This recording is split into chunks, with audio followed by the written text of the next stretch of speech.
All right, my friends, it is 3 o'clock, so we are going to go ahead and get started, though I'm sure that we will have many folks that come in to join us later. I have a few quick remarks to make before we go ahead with our panel, so thanks so much for bearing with us. Welcome, and thank you for joining our panel today. Today's important topic is how to talk to your kids about COVID-19, a question that we know is on many of your minds. We have a lot to talk about and not as much time as I'm sure we'd all like. So I'll be brief with our opening remarks and then open it up to our panelists. My name is Max Colley, and I'm the Program Manager for Learning Philosophy and Evaluation at the Museum of Life and Science in Durham, North Carolina. This webinar is brought to you and made possible from the Museum of Life and Science, as we believe that responsible science dissemination and communication to our communities is extremely critical in this unusual time. I'd like to thank all of our esteemed and illustrious panelists for taking the time to join us and to share their expertise with us today. We have Dr. Christine Daniels, a postdoctoral scholar at the Duke Human Vaccine Institute. Donna King, the founder and educator at Children First, a preschool here in Durham, North Carolina. Jess Rotenberg, a mom microbiologist and author of an extremely helpful article on parenting in these strange times. Catherine Ladakh, a licensed clinical social worker here in Durham. And also thanks to our friends at Innovations in Healthcare, we have a fifth panelist joining us here today, Dr. Don Goldman, MD, a professor of immunology and infectious diseases and epidemiology at the Harvard T.H. Chan School of Public Health and Chief Scientific Officer Emeritus and Senior Fellow at the Institute for Healthcare Improvement. I'll let all of them do a better job of introducing themselves when they have a chance to make some opening remarks. Our format today will be as follows. We'll give some time for each of our panelists to wrestle with our central question of how do I talk to my family or my kids about COVID-19? And then we'll move over to answering some questions that many of you were gracious enough to give us over this past week. Time permitting, we may also be able to answer some questions from the chat box here today. At the end, each of our panelists will make a short closing remark before we convene for the day. Just a few more notes before we get underway. I want everyone to keep in mind that there are likely children present or watching in the background as we're all figuring out how to live our family and work lives in the same space.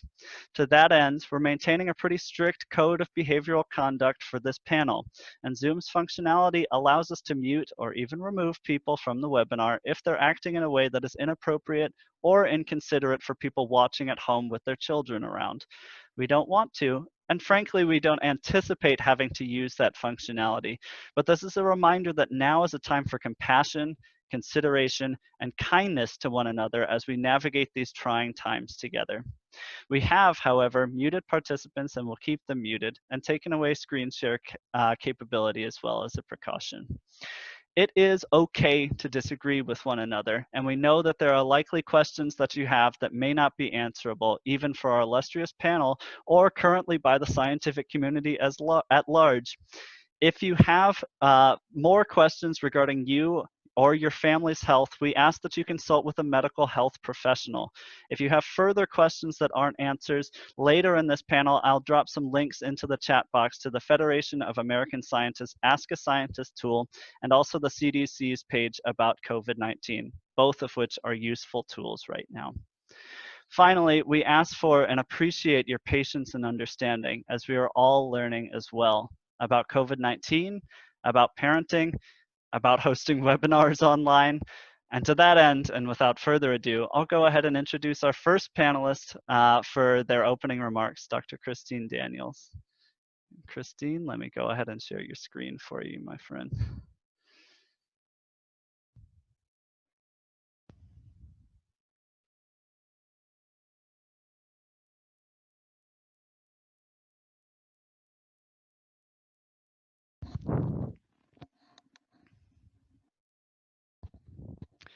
Christine, you are muted, my friend. Mute. There we go. Perfect. Again, thank you for the introduction. As Max stated, my name is Christine, and I currently work as a postdoctoral scholar at Duke's Human Vaccine Institute, where my research is focused on developing a vaccine for HIV. Before I begin, I'd just like to state that the views and opinions I express today are solely my own and do not reflect those of Duke University. And so to begin to address our question of how I talk to my family about COVID-19, I do so from the perspective of a biologist. And what that usually means is that my family comes to me with random questions. They can often be obscure and very far removed from what I do. Regardless of the nature of the question, I'm supposed to know the answers to everything. While I'd love for that to be true, that's often not the case. And most oftentimes, I actually have no clue the answer to what they're asking me. But I realize that that's okay. And what I instead try to do, rather than leaving hanging, is to try to work through their question with them and try to understand what they're asking, why they're asking it, what I know, what they know, and try to help them identify resources that can help fill those gaps in knowledge. So while I realize that we're not all biologists, I'm confident that the strategies that I use to navigate complex conversations in which I don't feel that I have expertise in can be useful for other people who find themselves in situations where they have to engage in conversations where they don't feel like they know how to know the answers. And a couple of strategies I use when talking with my family members is, one, I always try to listen. I let them fully express their question, their concern. I try not to interrupt, just because sometimes those interruptions derail their train of thought and what they're trying to convey, or they might overcorrect and think that I'm saying what they're trying to express is wrong and then change their language to suit what they think I want to hear. And that doesn't actually result in them getting their questions addressed. So I try to let them fully express themselves and then maybe ask probing questions to get at specifically what they're asking. I realize that there's a lot of information and it's confusing, and some of the terms are confusing. So I try to demystify those scary terms. I try to break down jargon and define things, measurements, things like that that might be confusing. Also, again, with that influx of information, some of it can be conflicting and some of it can be confusing. And so when people are coming to you with questions, it's often helpful to try to distill their question down to its bare minimum and sort out the information into what we know to be facts because we can support with evidence, things that we believe sound true, which may or may not be true, but we can't support with evidence, and things that are just opinions or speculation, which again may or may not be true, but have no evidence to back them. And additionally, when addressing complex topics, I find it helpful to use metaphors or comparisons whenever possible to kind of drive home concepts. And lastly, I check for comprehensions on both ends, not just that they understand what I'm telling them or trying to convey, but also making sure that I understand what they wish to address and that I've done my best at trying to address whatever their concern was. And that can sometimes look like repeating what they've said back to them just to make sure that I didn't misunderstand what they wanted me to understand. Next, I'll just dive into some background about the virus before we begin our panel. Can you advance the slide, please? So you've probably heard the term coronavirus thrown around a lot. Before we begin, I just kind of want to break down some of what those specific terms mean, give us precision to our language. Coronaviruses or coronavirus is actually a term that refers to not one virus, but a family of multiple viruses. And when you hear in the news talking about the pandemic virus, what we're actually referring to is SARS-CoV-2, which is the newest identified member of the coronavirus family that's been shown to infect humans.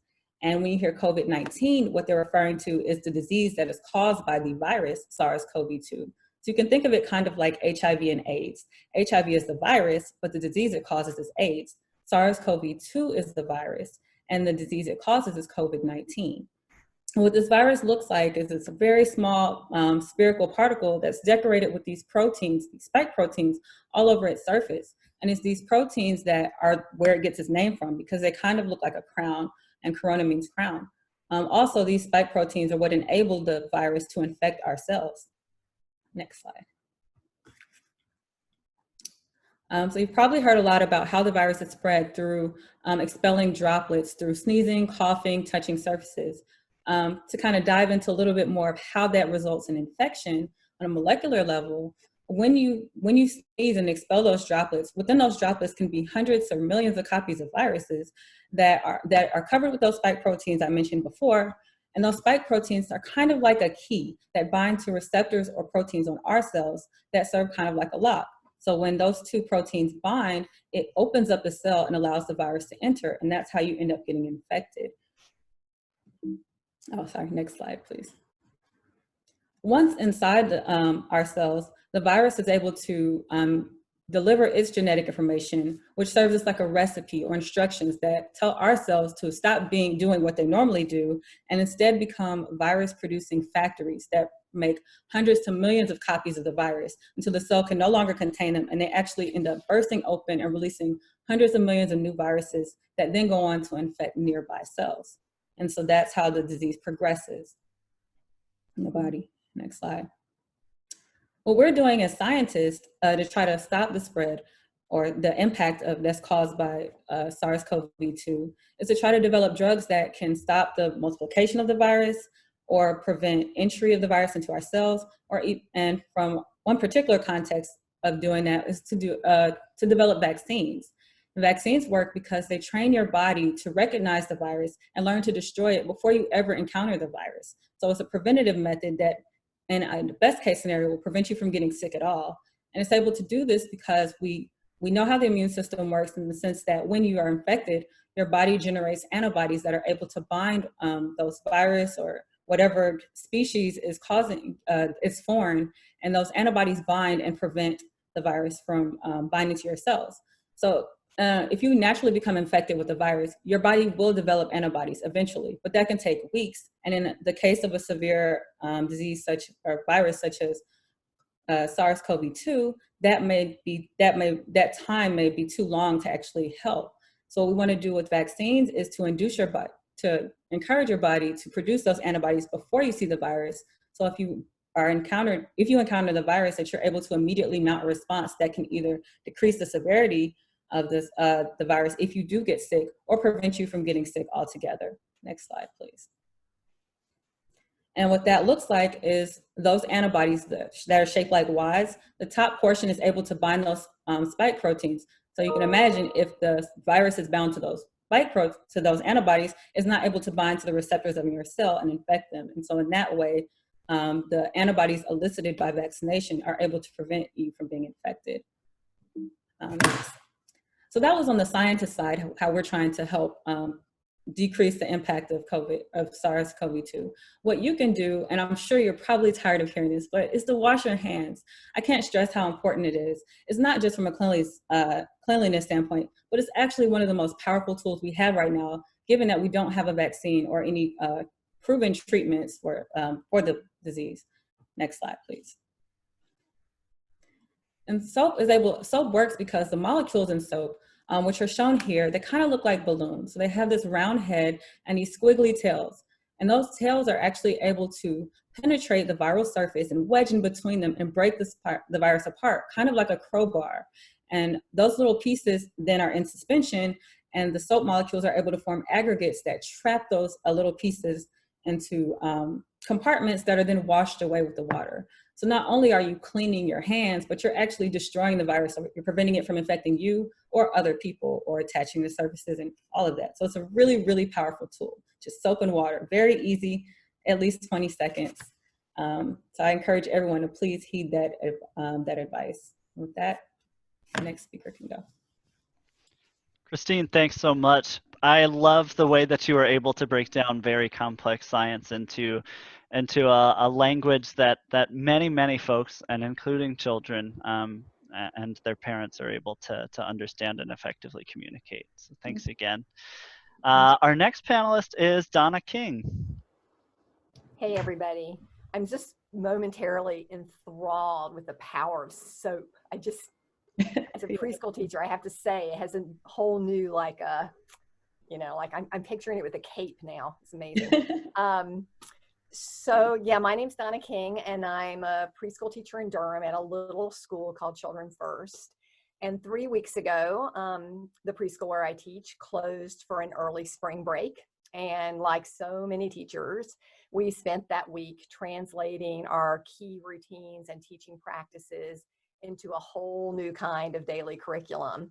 And in the 2 weeks since then, Children First teachers and families have been working together to create what we're calling Children First at Home. And today I want to share 3 things I've learned from this venture so far about little kids and COVID-19. So first of all, our kids have reminded me that unlike us, they are accustomed to living in a world they do not control. They are quite used to being bossed around, so they're not as shocked by all the limits as we are. Second of all, they reminded me that they're better than we are at living in the moment. And if we listen, we'll notice that they are mostly busy thinking about unicorns and dinosaurs and Ninjagos and baby dolls, whatever they cared about before this virus showed up to suck up all the air in the room. Some young children are feeling grief and worry about the loss of normal routines, but not with the intensity of most adults and older children. And I think we can take comfort in that. Secondly, I've been reminded that young children have a really powerful tool for grappling with scary feelings and events, and that tool is play. So grown-ups help kids the most when they protect their time, space, and materials for play. I'm talking about make-believe play and telling stories, about creative play with materials like drawing, painting, and building, active play like chase games and sports, and expressive play like acting, dancing, and singing. And we got to keep in mind that time for play means time away from screens. And prioritizing time for play may lead to some experience with an uncomfortable feeling called boredom. We can expect our kids to be at loose ends, to feel itchy and cranky, and to insist that we fix it. So when your kids complain, you won't be worried and surprised. You're going to let them know that it's really natural to feel this way, that they just haven't gotten much practice with boredom before. And you have a chance to make sure they hear how genuinely excited you are that they are growing these important mental and emotional muscles because they are working with the bored feeling instead of chasing it away with the screen. So I have this little fantasy that, that people all over are going to be saying to their kids something along these lines. I know screens are good at keeping you busy, but if I let a screen control you, I am taking away your right to figure out what to do for your own self. You are a competent and creative player, and I would never take important playtime away from you and give it to a screen. We may feel like we're in survival mode right now, and we are in many ways, but at the same time, we have not lost our right and capacity to be intentional and aspirational. When we look back on this time in a year or two, maybe we'll be able to say that our children know themselves better, that they're more self-reliant and resourceful, and that they have developed a healthy cynicism about what the corporate media tells them that they need. Finally, the kids have shown me that when we're wondering what to tell them about COVID-19, we should probably be thinking first about how to listen. We will have a better idea what to say as we pay attention to young children's thinking and feeling about the virus, as we invite their stories and theories, as we observe and even join their pretend play. As we study their representations of the virus, we will see their worries, and we will also see their resourcefulness, courage, and tender hearts. I wish I had the time to indulge myself and share all the work our kids have done around the virus these last 2 weeks of Children First at Home, but I want to share just a few examples to give you a sense of the way you might make space for kids' ideas and feelings. So when I asked kids to show the coronavirus doing something, Emil drew this menacing figure stooped over a prone human and said, the virus is like Pythor, the worst bad guy in Ninjago. Max, if you hit the space bar, we'll be able to see Emil's words there. Yeah, thanks. He killed an old person because the virus is worse for old people than for younger. So we can see that Emil has some factual knowledge about the virus, and we can also see his sense of how scary it is. Now, Malachi shows the virus infecting a boy who goes from standing upright to lying in bed. And he says, the virus is making the boy sick. The virus is trying to get inside people because it is lonely and it wants to be safe inside people. It doesn't want to make people sick. I feel like Malachi's compassionate perspective on the virus captures the loneliness of separation that so many of us feel during this time of enforced isolation. So a few days later, when I invite kids to create a superhero who could stop the coronavirus, other than soap, of course, Macy draws one who can stop the virus with a potion. She calls it Super and explains that he can shoot a super potion virus-killing medicine from his hands, which of course brings to mind the vaccine we're all hoping for. And Landon gave us this superhero whose power takes effect immediately. We don't have to wait for this one. His superhero can shoot the virus with lightning and make it disappear. Now that is a very empowering image. So yes, we will be ready to explain to our kids why we were staying home and why we have to wash our hands. And unfortunately, why people they know and love are sick, and we will answer those questions with respect for their right to hear the truth. But it's just as important for us to step into the magic and power of their thinking and ideas. So maybe you will stand with your children in your backyard, the way I stood on the playground over FaceTime with 5-year-old Macy this week, and together you will yell at the top of your lungs, "Go away, virus!" And then if Macy says, "But now the virus will be even angrier," you may join her in coaxing COVID-19 from its hiding place. Come out, wherever you are. And then maybe, again, at her suggestion, you will sit together to take a few deep breaths, hoping that a minute of mindfulness practice will help calm that virus down. And that kind of listening is not just good for your kids. If you're like me, it will help you too. Thanks for letting me share.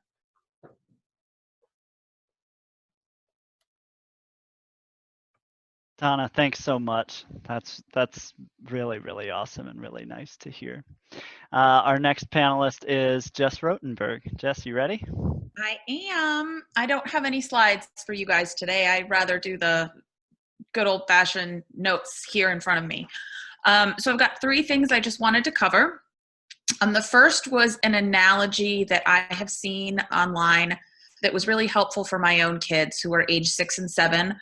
It's from a guy named David Sheehan who was trying to explain coronavirus to his 9-year-old. And no matter what he did, he just had trouble conveying it in a way where she was able to feel content. She just kept having questions and concerns, and nothing really ever worked until he explained this. He says, imagine that the whole world was suddenly dumped into a swimming pool. Lots of us can swim. Some of us have floaties on our arms.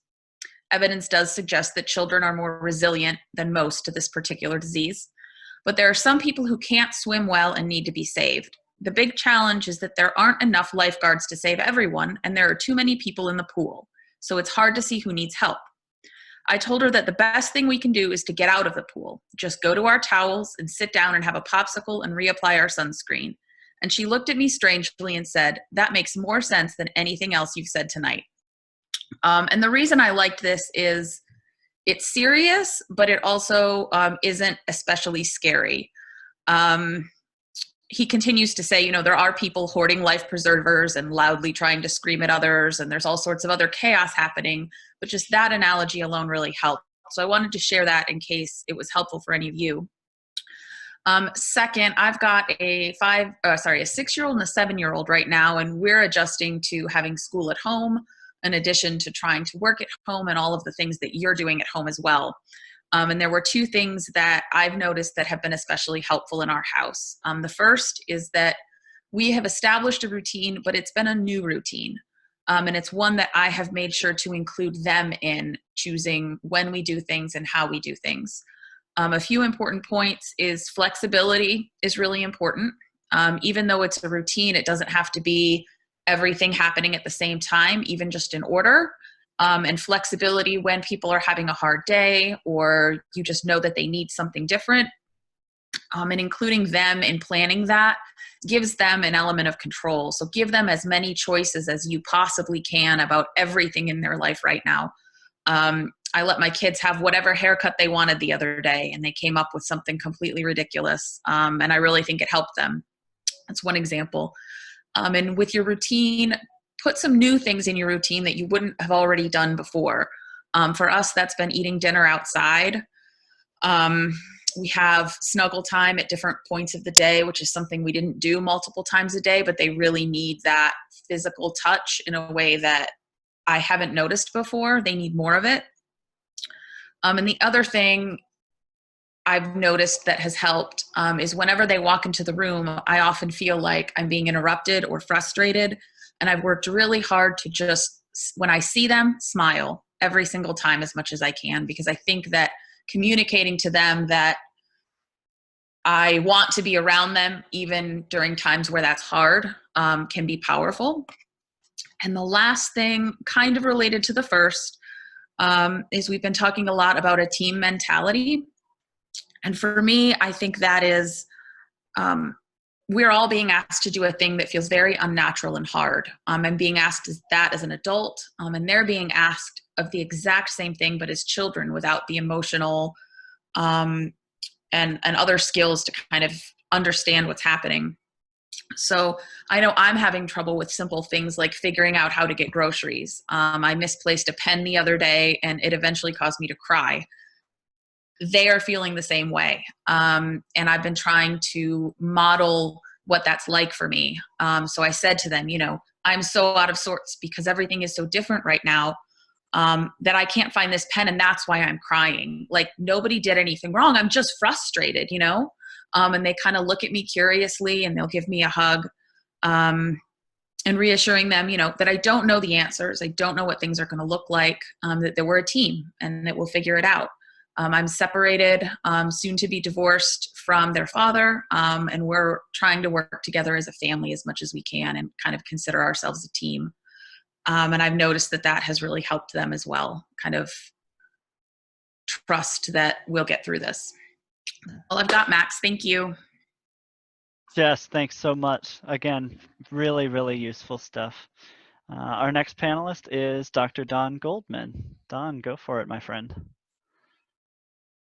So, hello, everybody. I'm probably not the right person to do this. First of all, listening to other panelists, I realized that they know a whole lot more about children than I do. And I'm kind of famous in my family for always making things seem like they're really dangerous. And as my wife says, dinner with you and people won't want to eat, drink, or breathe ever again. So I'm not a calming influence, but I do have some potentially relevant experience. I actually helped the Children's Museum in Boston think about how to keep people safe from infectious diseases. Amazingly, I did a randomized study of elementary school kids comparing whether or not they sanitize their hands with alcohol-based hand gel and absenteeism due to colds and diarrheal illness. When I practiced at Boston Children's Hospital, which I've stopped doing a few years ago, I always treat kids as if they were adults and talk to them that way. And I just find it so much better to talk to children as if they're human beings just like me, rather than mitigating how I speak or changing the tone of my voice. It's sort of like we find ourselves yelling at older people because we assume they don't hear, when in fact they may not hear quite as good as younger people, but they hear pretty well. And we actually don't have to yell. We do the same thing with people from other countries. You don't understand English, so I'm going to yell. Anyway, with that background, I'll just reiterate on some of the things that were said. First of all, this is not a place for any jargon whatsoever. In fact, where I spend a lot of my time at a place called the Institute for Healthcare Improvement, I strip all the jargon out of the lectures I give. I had to give a talk to the citizens of a neighboring community on what I do, and I went through it and took every single jargon word out, and it turned out there were perfectly regular terms that I could use that are not so scientific and still convey the general idea. I don't have slides, but I did take a few notes here. And this is an unparalleled opportunity to teach in a way that is accessible and immediate, as opposed to classroom and distant. These kids have had vaccines. Why do they? What was all that about? We took you to the doctor's office. They jabbed you. You cried, and then we made you come back and do it again. What is that all about? Why do you do that? Well, we do it so that we can protect you from infections that aren't quite like what we're seeing now, but there are other infections that could be a problem for you, and this is how you get protected. And we're hoping that there'll be a vaccine for this virus, this infection someday. We're telling you all day long, wash your hands, wash your hands, wash your hands. We've done that ever since you were old enough to understand. And if you weren't old enough to understand, we still showed you. What was that all about? Why do we do that? And explain what the role of hand washing and hand hygiene is now. Look, kids like you get sick with colds or other infections 4 or 5 times a year on average. So you know that infections come, you get a little sick, sometimes sicker. We may or may not take you to the doctor, and then you recover. This is an infection. In fact, this virus is not that different from the cold virus, the simple colds you get, except sometimes viruses or other infections are a little more serious than others.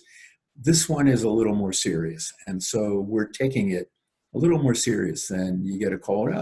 Don't complain so much, you'll be fine. This is a little more serious, especially for people who are older, like your grandparents. And so we want to be especially careful. We want to do what we do normally, but be much more careful about doing it right and doing it every time. This is a time, I think, to do a little bait and switch, right? I can't remember who was talked about control and ceding control to the child, making the child comfortable with decision. Well, here's a chance, right? We've been nagging you all your life, and now it's your turn to nag us. If you have more than one kid, gang up on us. Actually, the only thing I've ever done that I think was a good idea with my own 2 kids was when they were wanted to destroy each other. I mean, they really, really did not like each other. I won't go into great depth. It was really gruesome. And I said to them one day, I said, you know, you're missing a golden opportunity. This is your chance to unite and gang up on your parents. Why are you doing this? This is your chance. And ever since then, they started ganging up on us. And here's a chance. They can gang up on us. It'll teach them how to speak up and say, hey, Dad, you know, you're talking about this and you were on a video and you coughed into your hand, which in fact I did. I suddenly had a cough, and out of habit, you probably noticed I coughed into my hand. Oh my goodness. First of all, you probably wondered, do I have COVID? I don't. I just been on the phone all day and I'm hoarse and I want to clear my throat. But I would hope that a kid would say, hey, Dad or Don, so I think that's a real chance for them to exercise some power and responsibility. I love the drawing idea, and I just think that's wonderful. And Donna, I wrote to you, I really want to get the collection of those pictures. I think that's fabulous and will help adults as well. Actually, I'm going to go and draw my version of the virus, which is going to be not as good as what the kids do, actually. And I tend not to use the picture you see all the time on TV, that thing that looks like it's little balls of red yarn sticking out of this big thing. I find that kind of scary, actually. And Christine, I know you showed one that had the spikes, and it's good for teaching, but I think we make a mistake when we glorify this thing, especially with those pictures we see on TV. I think the spikes that you showed, Christine, are far better than that. But we do need to be mindful that they can look scary. You know, when I was a kid, and even now, my favorite thing was to be scared. But I want to be scared in a different way. So I used to watch Godzilla, King of the Monsters, and King Kong, and I was thrilled the New York Times actually recommended one of the movies I thought nobody knew except me, called Them, where ants mutate into giant killers and lurk in the sewer, and the kid goes down the chases. I think it was a ball or a paper plane, I can't remember, and the monsters are down there. So kids like to be scared that way. This is a time to let them draw the scary thing, right, and not show them a scary thing. So that's really about all I had to say. I wish I could say I were a great parent. I'm not, and I screw up all the time. And I think admitting to children, wow, you know, I probably didn't say that the right way. I hope I didn't scare you. Let's try again. It is also shows humility, which is going to be really important in a time like this. So, thanks. I hope that was helpful. Don, thanks so much. And thank you also so much for your humility. I think that what you had to say was actually very, very helpful. Our last panelist is Catherine Ladakh. Catherine, take it away. Thank you. So I would like to address a little bit more the older children and adolescents and big kids even. I think you've heard really nicely from Donna and Jess about the younger ones. And so what I would say also applies to them, but I am thinking a little bit more about the older elementary, middle school, and high school groups at the moment. There are a few things I would like to add to the conversation. There's kind of, we keep having new information, right? So as we're going through this, there was original information, then there was more information. Now there's new information. I've recently come to understand the difference between viruses and bacteria in a way that makes me understand why soap is useful. I'm a little late to that game. It's new information.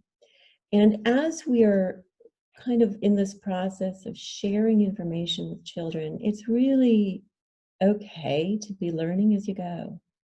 It's really okay not to know, and to share what you're learning with your kids in that, like, wow, this is what I've learned now way.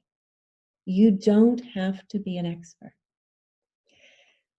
As you're sharing, all you really need to take into account is your child's age, not just their chronological age, but their emotional age at that moment, because emotional age in children can be really varied from day to day, from hour to hour, and does not always correspond with the years they've been on the planet. You can take into account who they are. You know your kids. You know which kids get scared easily. You know which kids are kind of like, whatever, that doesn't apply to me. You know which kids can only take a little bit of information at a time. You know your children's strengths and you know their challenges. So trust yourself. Remember that you've already made some version of this in teaching them about car seats and seatbelts. That's familiar, right? You know how to talk to them about things that are serious and about things that have major consequences and that we deal with every day, multiple times a day. Provide facts, but listen for understanding. And remember that kids rarely give it right back to you. You'll find out in a day, in a week, a little later on what they understood. You'll find out just by listening to their comments, what they bring up again. And as you listen, you'll also listen to what they're hearing from other people and what they're taking in of that. And that becomes the opportunity for correcting misinformation, or for being curious about how did they get that, or where does that come from, or what are they thinking about that? It just comes up as they go. There are a few things that I think can be really helpful to focus on with children. One is, the information about the virus is important, but to focus on the impact of this pandemic and of stay-at-home orders on your child's life. Your child is having their own unique experience of this pandemic. And that's really what they're processing most and what can be most helpful to engage them in talking about. It's helpful to stay with what is. Older children will bring up what might be the future. Adults worry a lot about the future. We don't have answers about the future. And so one of the most useful things I think we can say right now is just, we will figure it out, just like we are figuring this out. We didn't know how to do this a month ago. We're still not entirely sure how to do this, but we're figuring it out. And when we get to the future, we'll figure that out too. Another thing that's really helpful is to think with your kids about what I call the ask. This situation is asking a lot of your child, of your family, and of you as parents. We're all struggling with new responsibilities, new behaviors, new ways of getting along together.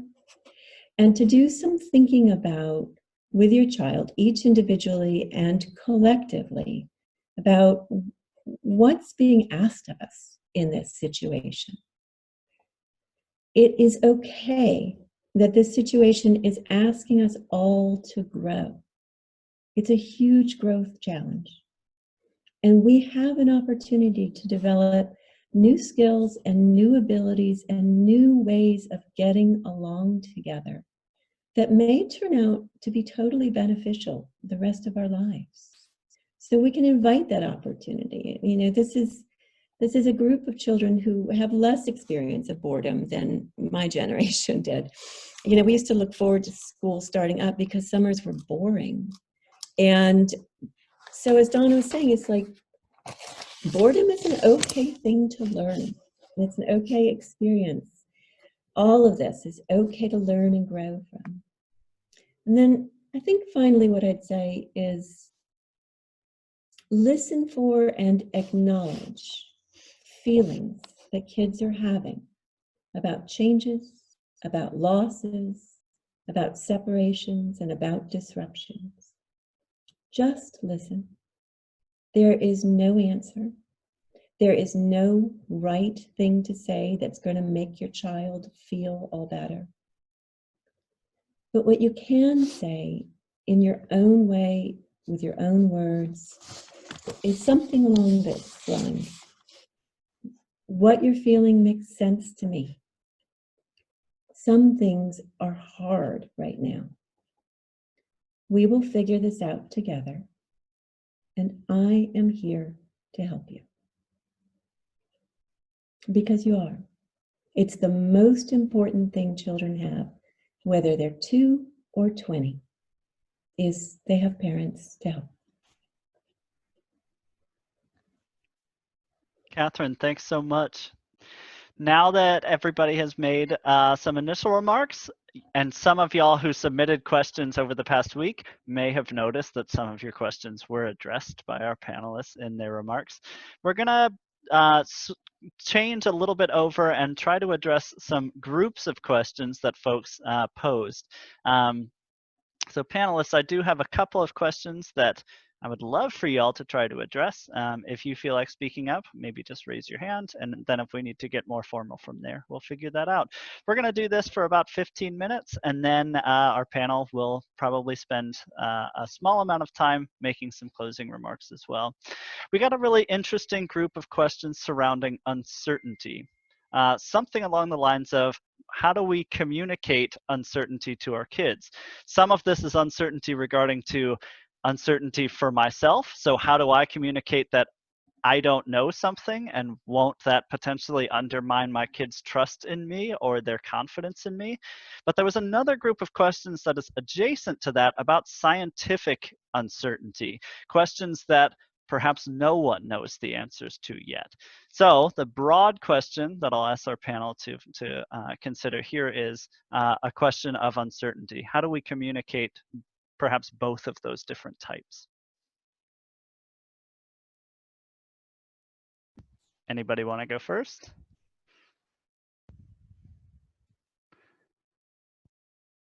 I'm happy to say, parents often feel like they're supposed to know, and we don't know. And one of the things that will happen when you have big kids, teenagers and college student kids, is you'll know you don't know. I mean, some of the feeling like the need to know is often related to parenting younger children.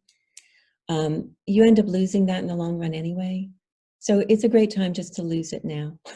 It's really okay that you're not an expert. It's really okay that you don't have the blueprint. And it's really okay for us all to just be learning and figuring it out together. Yeah, I think that's good advice. There's trust is eroded by saying things you really don't know, and then being proved wrong. And kids, depending on their age, are going to be really good at that. So, in fact, when I'm doing my teaching with older kids, mainly trainees and fellows, I have a contest with them. I say, if I say something that you can show is untrue, I'll buy you all ice cream. And what that does is it makes me very cognizant of when I know and when I'm not sure and want to look it up. So I think it's fine, depending on the age of the child, to say, I don't know, but I think I can find out. And when I do, I'll let you know what I found. Or if they're old enough, say, well, let's look together. And then it's perfectly okay to say, the reason why some kids go into science or whatever it is they're really interested in finding out answers to what we don't know now. And there's a lot we don't know. But if you'd been born when I was born, in my case, there were no antibiotics, there were no vaccines, there were none of that. And so curiosity about what we don't know led to the discovery of things that save people's lives now. So I don't know enough about developmental psychology to know who gets what and when, but again, I've become a huge fan of humility, and I'm a pretty arrogant person, so it's an important lesson to learn. I just wanted to say that one of the things that I heard from Catherine and Jess so beautifully was that for every time we say we don't know something, we're also in our tone, in the way that we're sitting with our not knowing, and even in what we say to our kids, we're also saying the things we do know. And the things we do know are that we trust them, our family is working together, we're there for them. So there's always some totally true thing that we can say that's reassuring, that goes alongside all the not knowing too. Yeah, I just wanted to add, for a lot of us, even me as a microbiologist, I'm reading and relying on the experts to tell me what to do right now. And that's hard because I'm having to admit to myself that the feelings that they're feeling right now are things I just cannot fix. I think we are so used to fixing all of the problems and all of the discomfort and working really hard to do that all day long, every day, that we're having to face the fact that we just can't do that. And I think, like Donna and Catherine are saying, that's part of our job right now, is to make some room for that on our own part. And when we see them struggling, give them a hug and accept that we're not going to be able to fix it, and that there isn't anything wrong with you as a parent if that's how they're feeling. All of this segues pretty nicely into a second pretty large group of questions, which was centered around balancing honesty and not trying to scare our children. The group of questions sort of surrounded how much they need to know, how honest you can be about not only the virus, but some of its implications. And that extends as far as, should we be talking to them about some of the serious health risks and possibly even death of possibly people that they know?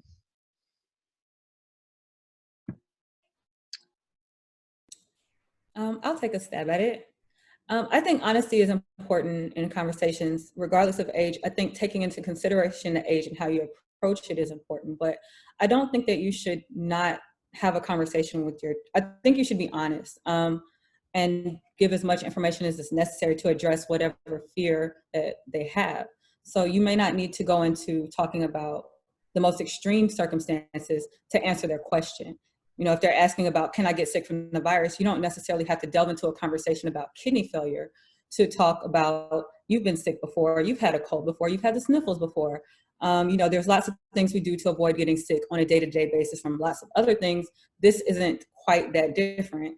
We take a set of precautions to avoid getting sick. And you can adjust that based on the level of the developmental age of the child, but I don't think that you want to not be honest with them, because they're getting information from different places, and you can't necessarily control the information they get if you wait for them to get it from another source. But if you have those conversations, you can control what they're intaking and try and make sure as much of it is accurate as possible. I think it's very important to be honest with your children. Just make sure that you do it at a level that they're capable of understanding. And you can gauge that by having a two-way conversation. Allow them to ask questions. Listen. Don't try to correct their language, but try to understand. They might ask a question that might not make sense, but there might be a reason they're asking it that does make sense. So trying to understand where they're coming from and asking those questions. Sometimes it can be fear. Sometimes it can just be imaginative, things they've heard. Regardless, understanding what they're trying to ask and where they're coming from and talking to them about it, I think is very important. And I would just add, a lot of it's about tone of voice, that if you're feeling scared and anxious while you're talking about the facts, that's where they're going to pick up fear, is they feel your fear with them. So a lot of it is sort of like, take a few breaths, make sure you're kind of calm and settled. And then when we talk in a fairly matter-of-fact way, we're not, you can talk about a lot of hard things without communicating fear of those things. And that helps. Something I've noticed as a parent is that there are two conversations we tend to wait to have until we absolutely have to have them. And that's the death conversation and the sex conversation. And when our children have those questions, that's when we panic and start to give all those weird kind of feelings and answers to them. If you haven't ever talked to your children about death at this point, it's probably a good time to do it. You don't necessarily have to connect it to what's going on in the world right this minute. But if you take a few minutes to brainstorm and write down a few of the things you want to convey to them and have that conversation when you're prepared, you are probably going to be happier with the result of that conversation than if they suddenly spring some heavy question on you while you're making dinner.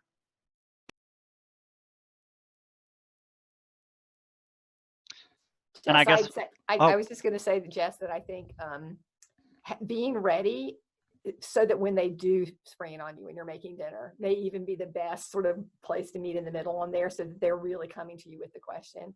My general response to kids who ask about death, which believe me starts when they're 3, is my first sort of gut response to that is welcome to the human condition. Like join the rest of us. This is just the real stuff of life, and I'm super glad to be talking to you about this because this is the stuff I like to talk to anybody I care about with. It's a real privilege, to be thinking about that with our kids. It's something really to welcome in a way. Yeah, I'm with you, Donna. I think that's smart. Think through what you would have and then have that ready for when they bring it to you. I think that's a really good. Mm-hmm. One last very broad group of questions for us to consider before some closing remarks. This last one also encompasses a question that came through in the Q&A, which is very broadly about the future. So some about potential return to normalcy, what people can do now to prepare their kids to go back to school, to encounter strangers, to be around people and not be afraid of them. How should we be preparing people for whatever comes next when we aren't confined to our homes and just our family units?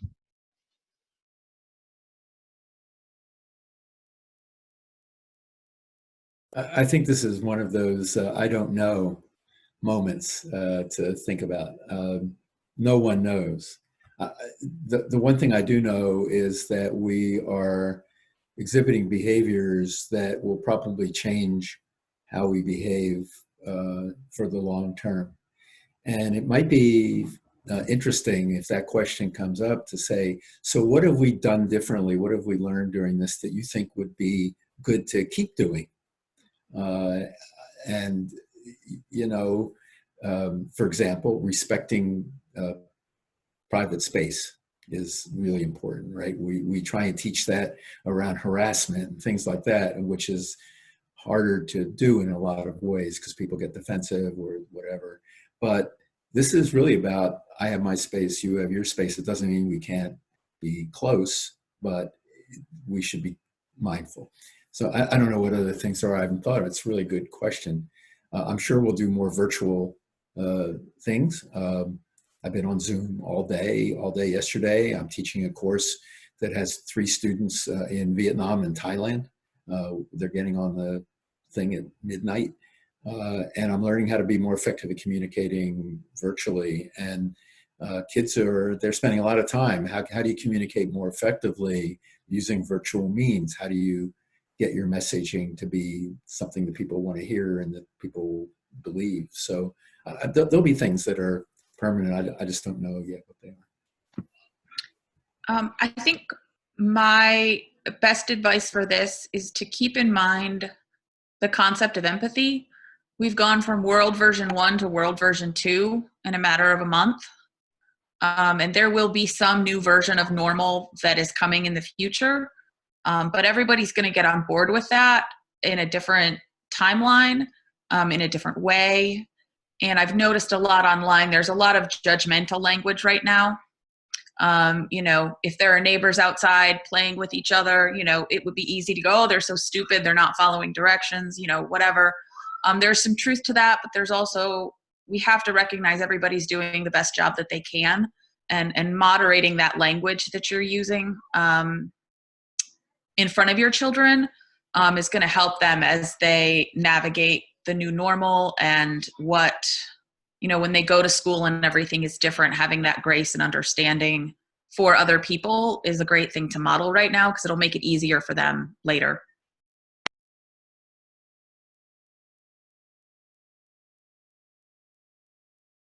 All right. Unless anybody else wants to jump in on this last question, I think now is a really good time for us to, as a panel, make a couple of closing remarks. So I'm going to start just with how my screen looks. Catherine, not to put you on the spot, but I'm going to have you go first, followed by Donna, Christine, Don, and then Jess. So Catherine, go for it. You know, I just want to add one other thought to the conversation, which is about attachment. We're all bound in our very small families right now. And this can be a source of enormous strain, tension, and conflict, especially when they're older children who are going to be very frustrated because a lot of their attachment circle has gone out to their peers in recent years. Younger children, from what I'm experiencing, many of them kind of welcome having so much time with their parents. It's sort of like back to the nest. There's a comfort in it. But for older children, there's more challenge. And for parents, there's a lot of challenge. And we have sort of an extraordinary opportunity for consolidating and strengthening the attachments in families right now. And that is a remarkable gift out of this situation. If we allow the fact that we have less chance to be with other people to help us build and strengthen the ability to just be together, get along together, live together well. That's, you know, kind of what I wish for everyone right now.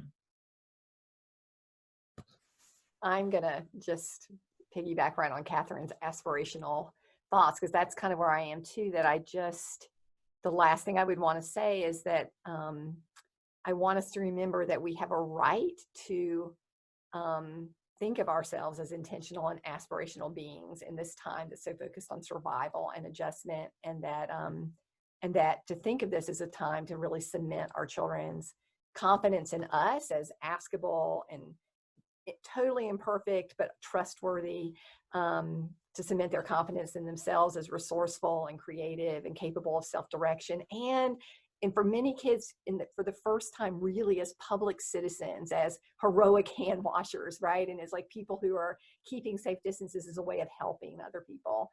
And I'm so thinking about the thing Jess said, and in thinking of their families as teams of people who have each other's backs and who are there for each other and who are more attached than ever before, or are learning to sort of attach in different ways than they have in the past perhaps, and that who have the capacity as a family unit to help others too.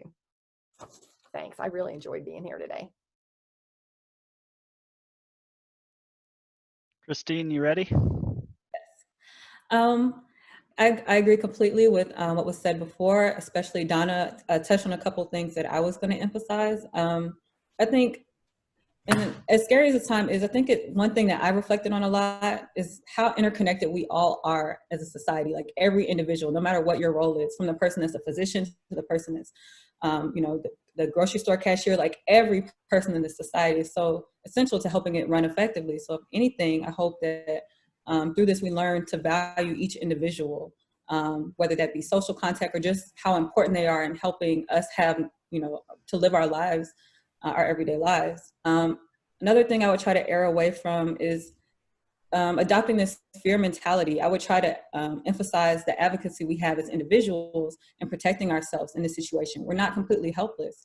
Doing things like social or physical distancing and hand washing and things like that, like conveying to children that there are things that they can do, that they can be superheroes, that just by engaging in those safe practices, they're saving lives. They are the superheroes and they can do something about this. So I think that reassurance and emphasizing that advocacy and also that empathy and compassion and appreciation for others is very important.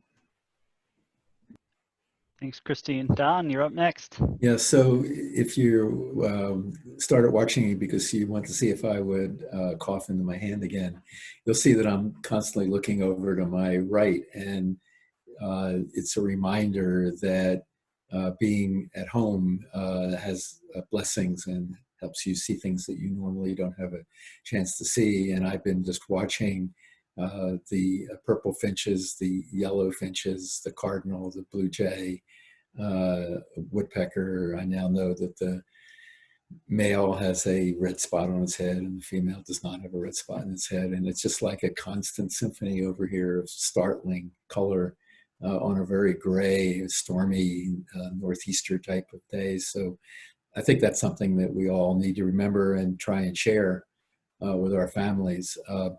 That said, on a slightly darker side, the rate of domestic strife, to put it mildly, is going through the roof because people are shut in and dealing with stresses that normally they have outlets for. And obviously the impact of this, not only on each other, but on the family as a whole, is just enormous. And I don't have good solutions for that except to look for help outside the family unit if that is an issue. And it's not something that's not going to be obvious to the kids, right? I mean, they're going to see all that stress played out in ways they may not have seen before, at least not openly.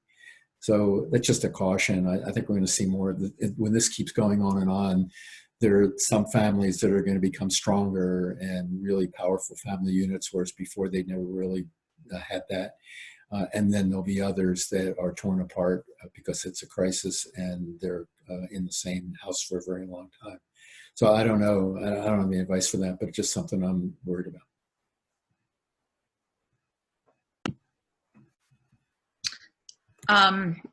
I apologize if you guys hear some screaming. My kids are downstairs fighting as we're doing this right now. A last couple things. You have to tell them to unify against you. Not right this minute.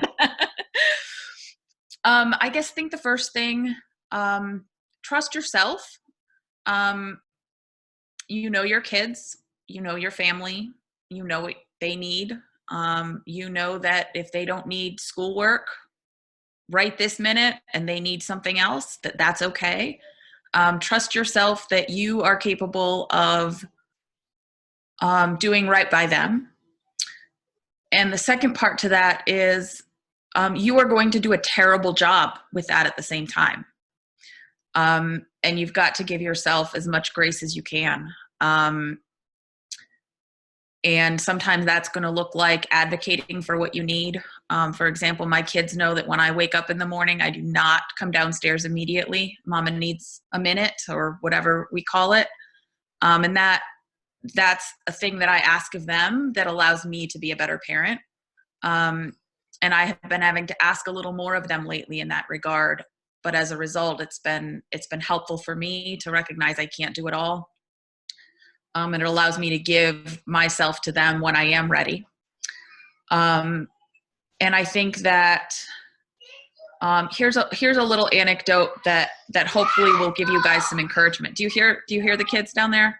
Hey guys, can you be quiet, please? Thank you. Oh, there's my phone. We tried to do school for the first day the other day, and it did not go well. One of my children cried a lot because it was hard. And it wasn't as much that the assignments were hard. I think it was a realization that I am not a teacher. Having school at home really sucks.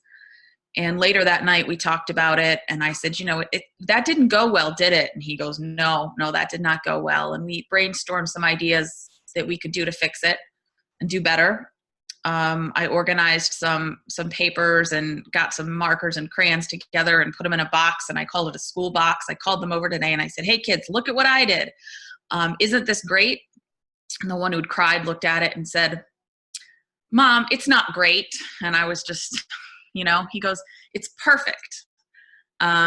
Yeah, so I think they're more flexible and resilient than we realize. And they love us too. And, you're doing great. Even though it doesn't feel like it, you really are. Thanks so much, everybody. I really appreciate all of these closing thoughts, and I think they have helped to bring to a close what has been a really, really fascinating, really enlightening panel. Once again, I'd really like to take a moment to thank all of our panelists and all of our attendees, especially for sticking with us for an extra 5 minutes. And one last group that I would really like to thank. I know that parenting already by itself is a kind of thankless job a lot of the time. And that's probably especially true right now. So thank you so much to all of the parents for your extremely hard work, for your strength and resilience in this time, and for being so responsible, not only in coming to this panel, of course, but also in the small day-to-day things that you are doing to make sure that that we come out of this all together. With that, I'm going to go ahead and convene this panel. Thank you so much again for attending.